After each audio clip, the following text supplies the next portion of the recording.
First ম্যাচটা হারার পর দুর্দান্ত একটা কামব্যাক শ্রীলঙ্কার মাটিতে, আসলে আপনাদের কনফিডেন্সটা কি লেভেলে কাজ করছিল? স্যার দেখেন যে অ্যাজ এ টিম হিসেবে আমরা যে স্পিডটা ছিল, আমাদের কনফিডেন্স ছিল যে আমরা নেক্সট ইনশাল্লাহ কামব্যাক করবো। তা এটা আর কি চেষ্টা ছিল, আমরা ইনশাল্লাহ পরেটা খুব ভালোভাবে কামব্যাক করছি। ব্যাটিংয়ে আপনাদের দুইজনের দুর্দান্ত একটা কেমিস্ট্রি আমরা দেখতে পেয়েছি।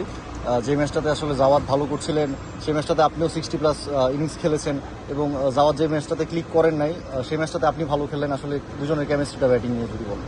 সো দেখেন এদের টিমে আমরা যে দুজন একটা লিডার বলা হয়, সেখানে আমরা ইনশাল্লাহ একটা মানে রেসপন্সিবিলিটি আছে আমাদের উপরে যে আমরা টিমটাকে নিয়ে যেতে পারি। দুটো টপ অর্ডার ব্যাটসম্যান, তো 2টা ম্যাচ 3টা ম্যাচ খেলছে, আল্লাহ বড় খেলছে, এটাই আমিও চেষ্টা করতে হবে কিছু দেওয়ার।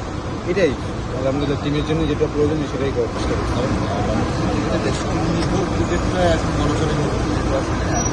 স্টার বলতে টিম হয় আর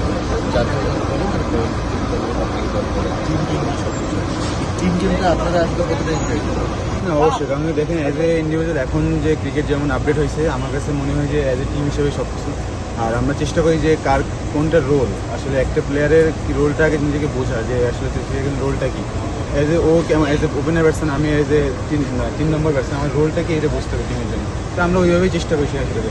লাস্ট অপশন নিয়ে যেটা হচ্ছে যে সামনে বাংলাদেশ জাতীয় দলেরও ট্যুর আছে শ্রীলঙ্কাতে, তো শ্রীলঙ্কার কন্ডিশনস উইকেট সব মিলিয়ে আসলে সিনিয়রদের জন্য কী বার্তা নিয়ে আসে?